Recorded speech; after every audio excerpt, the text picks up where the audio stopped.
एक दूसरे के साथ ईर्ष्या, स्पर्धा, विद्वेष आदि करते हैं और उत्तम स्वर्ग वाले अपनी अपेक्षा हीन स्वर्ग वालों की हीनता अर्थात अल्प सुख देखकर संतोष करते हैं। जब तक पुण्य क्षय नहीं होता तब तक स्वर्गवासी जो उत्तम, मध्यम और अधम सुख का अनुभव करके काल यापन करते हैं, तदंतर पुण्यों के क्षीण होने पर इसी मनुष्य लोक में आकर जन्म ग्रहण करते हैं। तो बापू जी बार बार बोलते हैं कि भले हम कितने अच्छे कर्म कर लें, स्वर्ग की प्राप्ति हो जाएगी, लेकिन जब हमारे पुण्य क्षीण होंगे फिर से हम पटके जाएंगे, जब तक आत्मज्ञान की प्राप्ति नहीं होगी।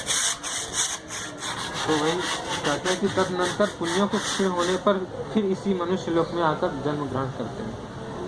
महाराज, स्वर्ग में ही ये गुण और दोष विद्यमान है। स्वर्ग के ही ये गुण और दोषों को सुनकर महाराज बोले, देवदूत, मैं ऐसे स्वर्ग भोग की इच्छा नहीं करता। जैसे सांप पुरानी केचड़ी को छोड़ देता है, वैसे ही मैं आज से महाउग्र तप करके इस घृणास्पद शरीर को छोड़ दूंगा। हे देवदूत, आप इस विमान को लेकर देवराज इंद्र के समीप जैसे आए थे वैसे वापिस चले जाइए।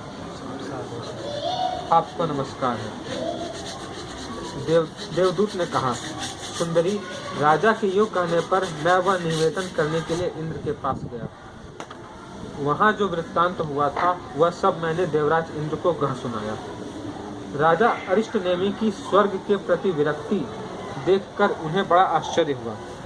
फिर महेंद्र ने मधुर वाणी से मुझसे कहा, हे दूत, तुम फिर वहाँ जाओ और उस विरक्त राजा को ब्रह्म ज्ञान प्राप्ति के लिए तत्वज्ञ महर्षि वाल्मीकि के आश्रम में ले जाओ और महर्षि वाल्मीकि से मेरा यह संदेशा कहो कि महर्षि जी इस विरक्त, विनीत और स्वर्ग के प्रति निष्पृह राजा को तत्व ज्ञान का उपदेश दीजिए।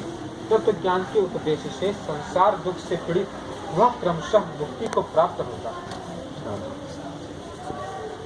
यह कहकर देवराज ने मुझे राजा के पास भेजा। मैंने वहां जाकर इंद्र के संदेश के साथ राजा को वाल्मीकि जी के समीप उपस्थित किया और राजा ने महर्षि से मोक्ष के साधन के विषय में जिज्ञासा की।